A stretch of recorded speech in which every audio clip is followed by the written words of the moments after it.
अगदी अटलजींचा त्यावेळेस जे काही वाक्य आहे मी त्या सगळ्या इतिहासामध्ये जाऊ इच्छित नाही, पण त्या लढ्याचं जी एक यशोगाथा आहे त्या अस्मितेचं एक ते प्रतीक आहे. आणि राष्ट्रपतींना मी जे काही आमंत्रण दिले ते राजकारण म्हणून नाही, कुरघोडी करण्यासाठी नाही, तर ज्याप्रमाणे अयोध्येमध्ये राम मंदिर बांधलं गेलं कोर्टाच्या आदेशानुसार कोणत्याही व्यक्तीने किंवा कोणत्याही सरकारने धाडस केलेलं नाही.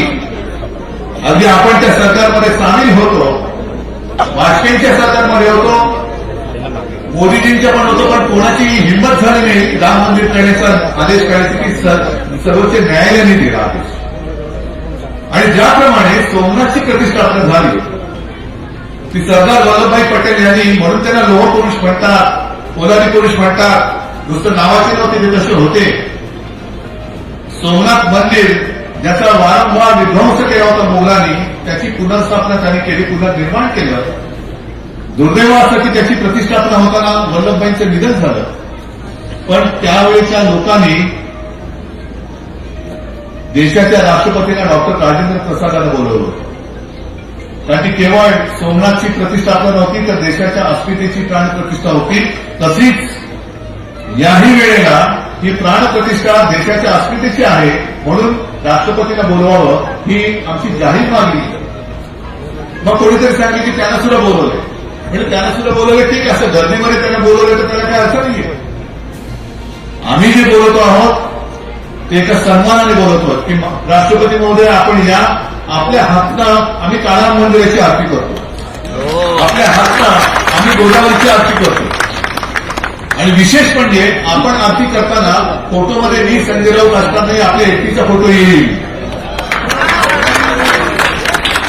आता मला आशा अशी आहे की प्रभू रामचंद्राची प्राण प्रतिष्ठापना करताना साहजिकच नाही बाजूला सीतामाई पण असणार असायलाच पाहिजे, पण निदान ती प्राण प्रतिष्ठापना करताना रामाच्या मूर्तीचा तरी फोटो येईल. आणि मुळामध्ये आतमध्ये प्रभू रामचंद्राची मूर्ती असेल अशी माझी अपेक्षा आहे. पंतप्रधान खूप काही बोलले, घराणेशाहीवरती पण बोलले, आणि म्हणून योगायोग असेल काल ते येऊन गेले. आज मी नेमकं अशा मतदारसंघात आलोय की जिथे गद्दारांची घराणेशाही आपल्याला काढायची, गद्दारांची घराणेशाही. मी माननीय पंतप्रधानांना सांगतो की उगाच घराण्यावरती बोलू नका. तुम्ही जर आमच्या घराण्यावरती बोलला तर आम्ही सुद्धा तुमच्या घरावरती घराण्यावरती तुमच्यावरती बोलू. आणि निदान जो घरंदाज आहे त्याने घराणेशाहीवरती बोलायचं, जो घरंदाजच नाहीये तो काय घराणेशाहीवरती बोलणार. आणि हे त्यांना माहिती नाही घराणं म्हणजे काय असतं, घराण्याची परंपरा काय असते ही त्यांना कल्पना नाहीये. म्हणून त्यांना आतापर्यंत मदत करत आलेली, मी सरळ म्हणतोय, ठाकरेंची घराणेशाही नकोशी झाली आणि गद्दारांची घराणेशाही आपली वाटायला लागली. प्राणप्रिय गद्दारों से मेरा बहुत पुराना रिश्ता है, अब भी है. अशी ही सगळी घराणेशाही जी गद्दारांची ती गाडून टाकायची, ती गाडण्यासाठी तुम्ही किती तयार आहात ते मी बघायला आलेलो आहे. आणि ही गद्दारी केवळ लोकसभेतच नाही तर विधानसभेत सुद्धा घालावी लागेल. महापालिका कधी होतील घाबरत आहेत. आता बाकीचं भाषण मी इकडे काही करणार नाही, कारण बोलण्यासारखं खूप आहे. 23 जानेवारीला मी बोलणार आहे नाशिकला.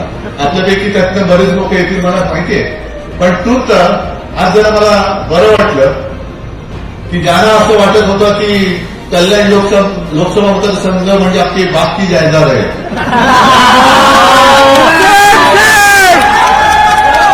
असं त्यांना वाटलं होतं.